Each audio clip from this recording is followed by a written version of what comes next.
All right, here we go. What's up, Internet? Rich Malachi here with The Care Factor Season 2, Episode 4. And we are here today with having the pleasure of Josh Zolin, the man, the myth, the legend at Windy City Equipment. Good to be here, man. Yeah, thank you so much for being on and being a part of it. So why don't you just take a minute and introduce yourself to the Care Factor Nation?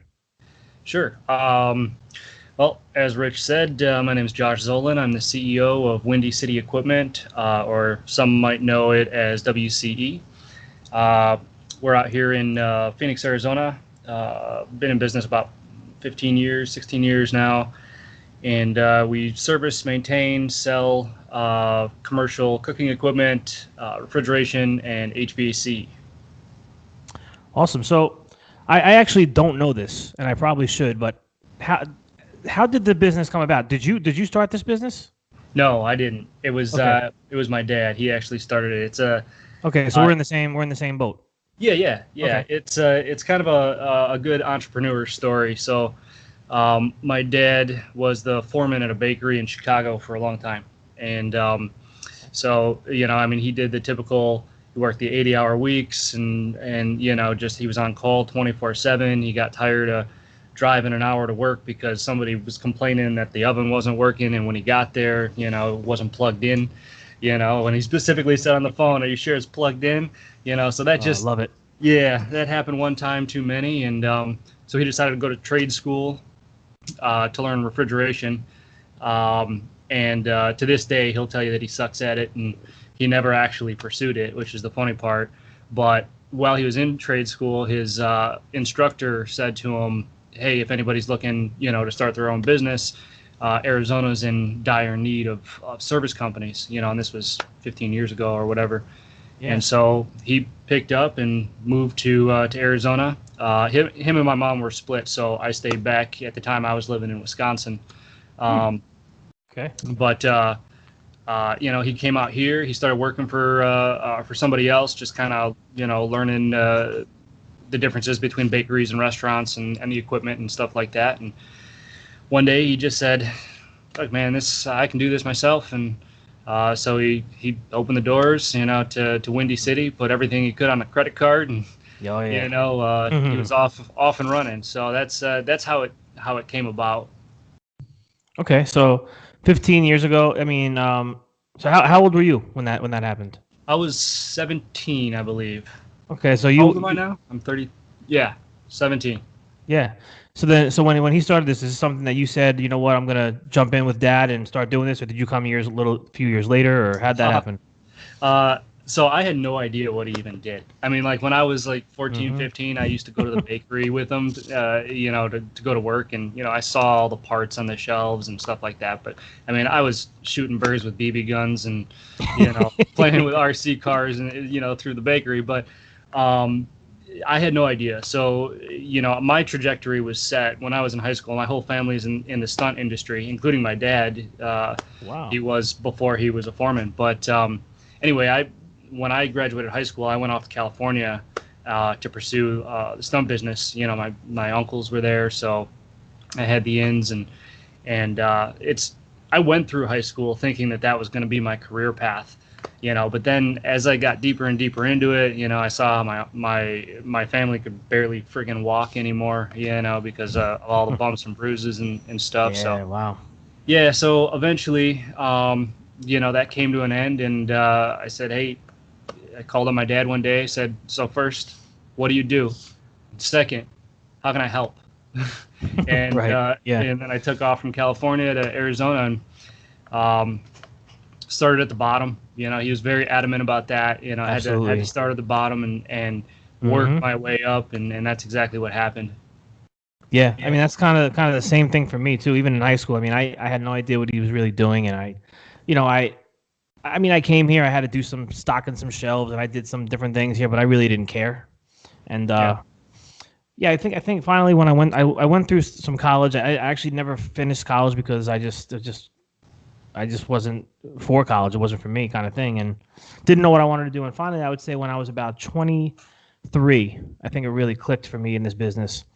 and that's kind of when I went all in. I'm 37 now, so yeah. So I think our stories are kind of similar in that sense. Yeah, sounds like it. Yeah, I think I was about 20, 22, 20, yeah, probably 22 when I moved out here, 2008.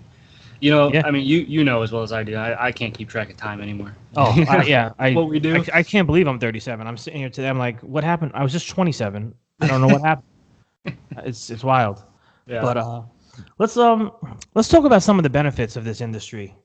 From all standpoints. So maybe we're talking right now to some young guys that are listening or gals, and because I know we talk often about a lot of the benefits and rewards of this industry, from pay to everything. Let's talk about some of that stuff. Yeah, you know, it's there's so many benefits. I don't even know where to start. You know, it depends on what part of the industry you want to be a part of. You know, obviously, but I mean, it's endless opportunity. How I like to describe it is it allows you to live your own definition of success. So, you know, whether that be boatloads of money, you know as well as I do that there's a ton of money to be made in this industry and and the trades in general, or you know, if your definition of success is traveling, you know, I mean, we send technicians all over the place, you know, for training and you know, jobs even, you know, we got special customers that require jobs. I mean, we had one instance where I don't know if you ever heard of Phantom Ranch, but it's like an exclusive resort at the very bottom of the Grand Canyon. There's there's like a rolling 2-year waiting list to even, you know, get the opportunity to stay in one of these cabins down there. The only way to get down there is either by mule or by helicopter. You know, some people would find this adventurous. Yeah, right. Just to say, some people would find joy in this, you know, but not me. So, but we got a call from a manufacturer that had an equipment in their kitchen, piece of equipment in their kitchen down there, and they said, "Hey, we need you to go to Phantom Ranch. You know, who can you send?"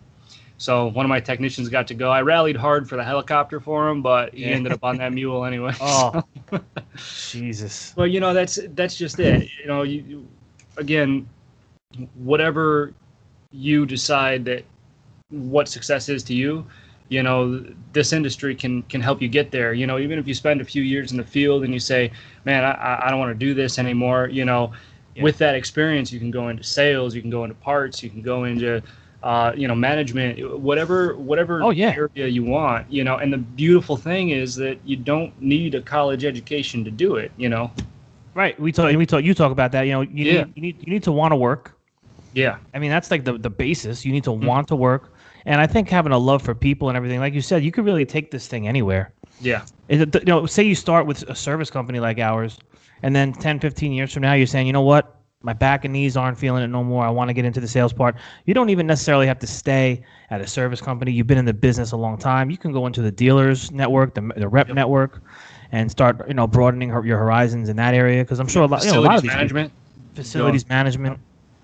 There's just so many avenues, and you know, as time goes on, this field is gonna, you know, we're gonna need more and more people that want to do it. Absolutely. So that money's gonna be there. So let's switch gears and talk a little bit about what you got going on with Perception Evolution. Yeah. So it's kind of, you know, I mean, you kind of touched on it, a little part of it there, but you know, Perception Evolution was. My thing with Windy City is that we want to change the perception of service, because there is a perception these days that you know, service companies are unreliable, untrustworthy, and you know. Amen. I know. Yeah, right. You know, I mean, you've been in these kitchens, and I've worn the jumpsuits. I've seen and felt the looks, you know, and you just you just feel it, you know.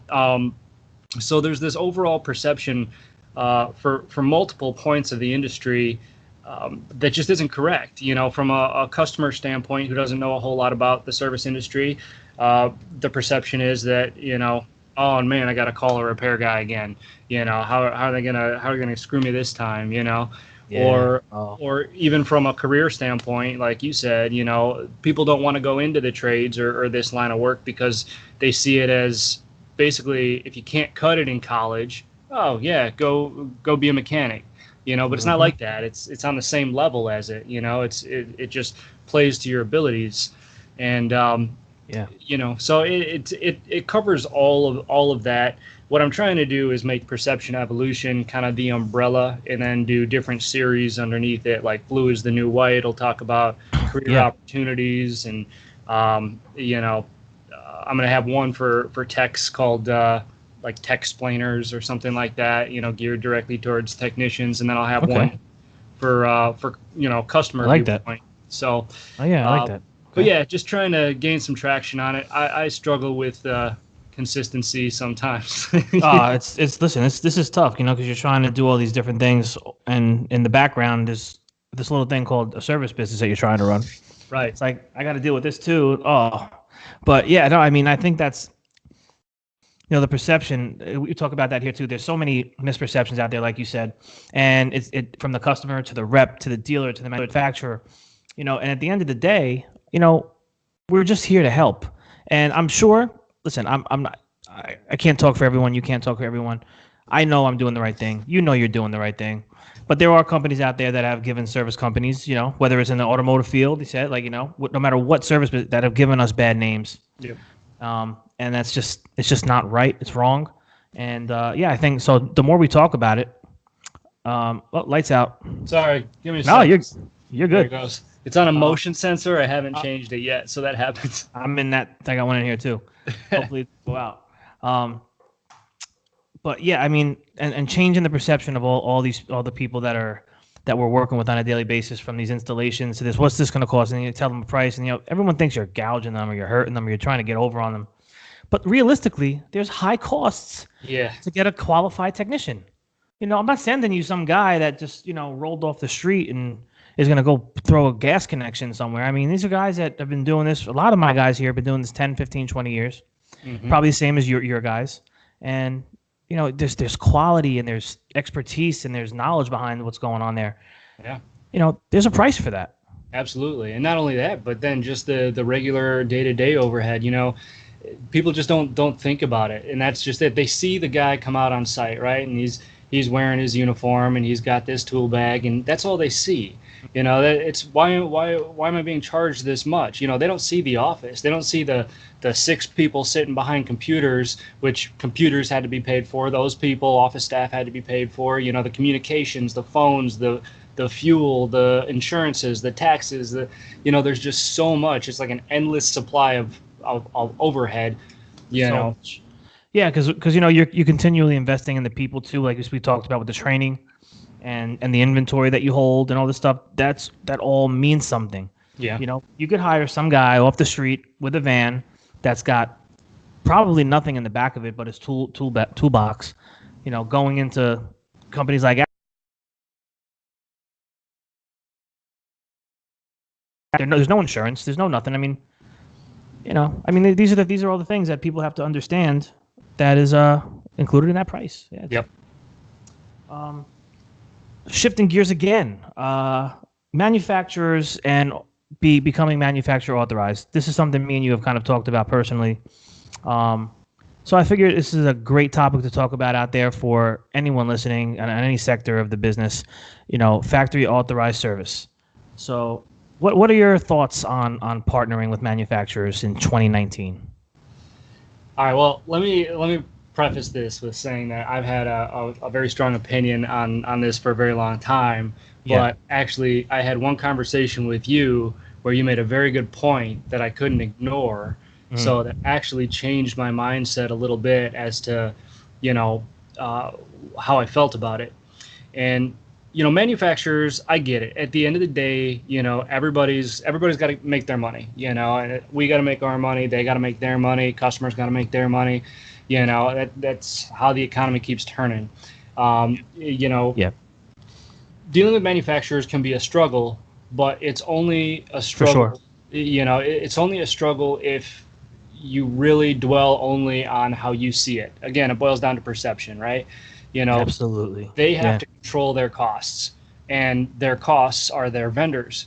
So they have to control their vendors, and so there's a lot to be said about it. It can be frustrating, incredibly frustrating, especially if you don't have somebody who's versed in, how to handle all the procedures and, the claims and all of that, and it's just another platform to track in addition to all these other work order management systems out there most of the time. But after the conversation with you, I kind of took a step back and said, I think I'm being a little closed-minded on this. So I did kind of look at it as a whole, and you made a very good point that manufacturers are making things more and more specific to them, which means the repairs are going to become more and more specialized. And, so it won't be long before a lot of the manufacturers, you won't have a choice. You're going to need to know how to do this, and you're going to need to be trained by them. Exactly. So I could put up a wall, and resist it.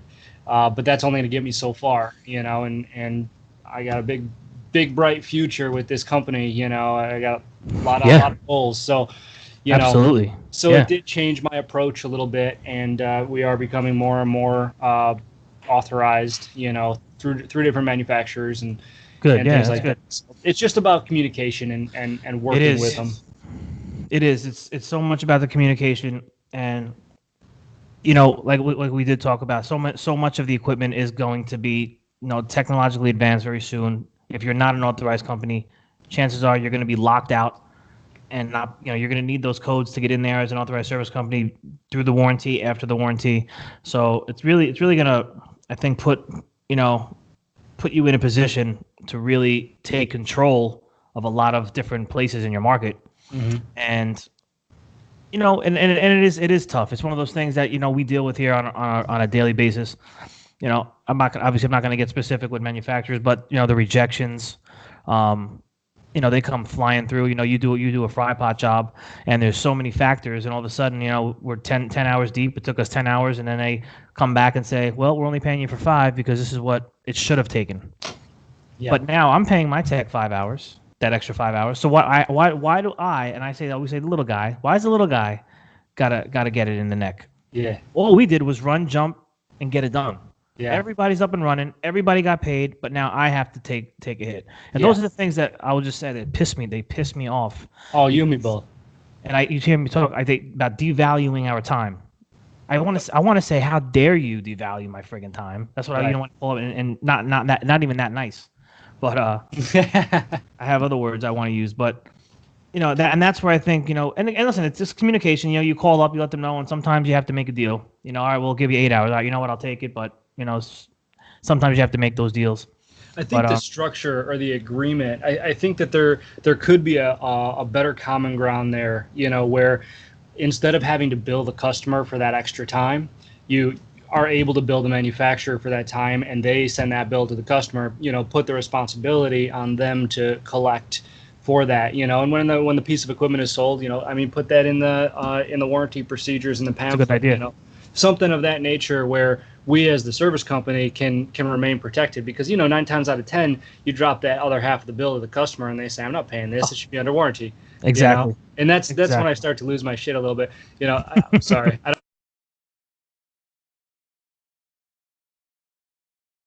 Because then that's it. I mean, what's the incentive? If we can't maintain our margins, then how are we supposed to pursue that avenue of work? Oh yeah. So it's just and eventually there's a common ground that's usually met, and you have to look at it as a whole and not just job by job. But there's still it can be so frustrating, and I just feel like there's a better way to go about the whole thing. I really like that, actually, because when you maybe the manufacturer should pay up front and let them bill the customer and do the collection on that, right? Because with all that, when the customer is unhappy and angry, who do they look at? They're going to look at you. They're going to look at me. Malachi, Windy City, these guys are charging me? It's like, well, we're not really charging you. We're charging you because the manufacturer failed to pay. Yeah. We're not really, we're being forced to give you this. We don't want to give you this. Yeah. And we really put it back on the manufacturer to take, responsibility. Because oftentimes, this equipment is being sold, I've said, with $1 and a dream. People think they're getting all these massively, unbelievably crazy warranties. Like, I could slam this door, I could stand on it, I could punch it in the face, I could put 4 pounds of shit, into a 2-pound bag. and just it's gonna keep running and jump. Yeah. But they'll come and fix it. I mean, it's like that's another thing too. People have to understand their warranties, and the people selling the equipment need to explain it better. Yeah. No, I think that's a fair assessment for sure. Yeah. So we got RIFMA coming up. Yeah. I have never been to RIFMA. I've heard a lot of great things, and I'm very big on relationships. I'm just asking you, but what can you tell me to expect at RIFMA? Well, RIFMA is a good time. It's definitely, it's a lot of fun. I mean, it's everybody, basically our main demographic, everybody under one roof, and it's just a great networking opportunity to get a chance to communicate with all of these different people, get to know the names and get to know, where they traveled from. And when I say that, I mean, from what company to what company and whatnot, because as you get to know facility managers a little bit more, that, they have a tendency to shift around a little bit. But RIFMA is just, I kind of keeps it all together because there's so many different, restaurants that are a part of RIFMA, no matter where they go, they're kind of most likely still going to be in the organization. So it's a lot of fun. It's a lot of people, the events are a lot of fun. They got the opening party, they got the closing party. I don't think I'm going to make it to the closing party. I'm going to leave a little bit before that, but see, I didn't know what to do. So I ended up booked it and staying to the end because I didn't know if it was going to be worth going or not. It'll be worth it. It'll be fun. I think the opening party is probably a little bit more fun usually than the closing party, but it's a good time. They got speakers there and everything, and then you're exhibiting, right? I figured I'm just gonna come in and go all in. So we got a little booth, small booth, but small booth is all you need. You know what? Honestly, we doubled the size of our booth this year, so we got a 10 by 20 instead of a 10 by 10. Okay. And I'm like, fuck, I should have went with the 10 by 10. Because it really is. It's not about what you can display, not unless you're a manufacturer or somebody with a product that you're selling that you need to demonstrate or whatever. It's really just about shaking hands, greasing and relationship building. Exactly.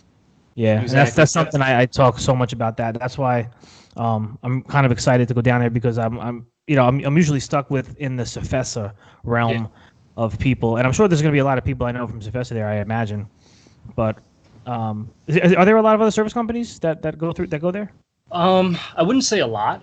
I'd say that you got your main guys. You got Hobart. You got Tech 24, General Parts. Those guys. I think Legacy's there, but it's not a lot compared to all the other people. Service Channel will be there. All the different software platforms. I'm sure will be there. Sam Pro's usually there, Data Basics, and I know Davisware is usually there too. I'd say it's a healthy mix of service companies, but it's not service company dominant.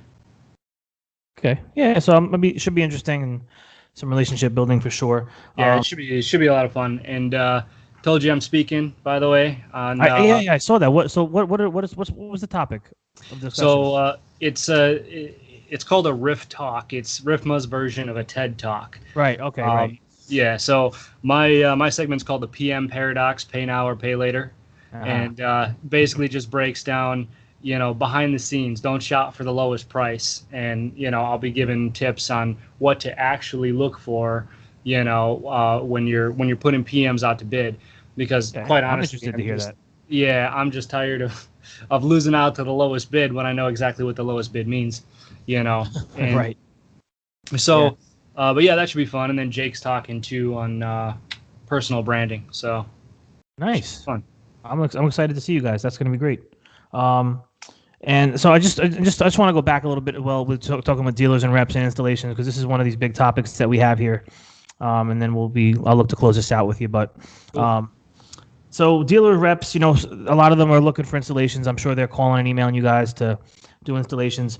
How do you handle when they kind of just give you an email or a call and say, hey, I have 2 kettles I need to install. How much? And, they don't want to pay for a site survey. They just want to give you some information. I like to know, is there a loading dock? Am I going upstairs? Is there a freight elevator? Is it going to fit through the doorways? Did somebody measure? Do we know that? Like all these questions, they're like, well, can you just go and check it out? And I'm like, yeah, for $200. Well, we don't want to pay.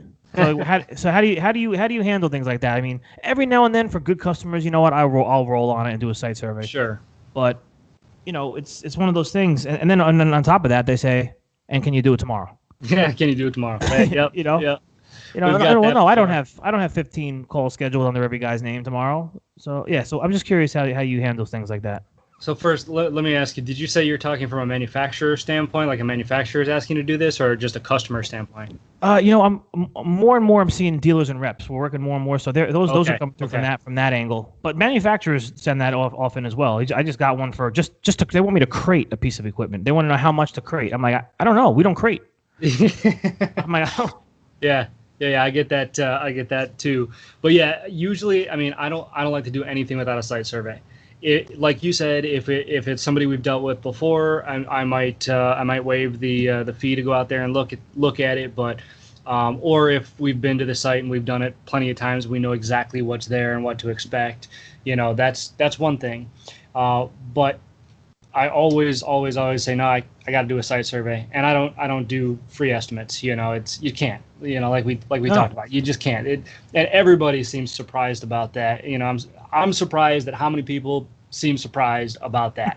Yeah, it's like, and that's just back to the devaluing of the time. It burns me up so badly.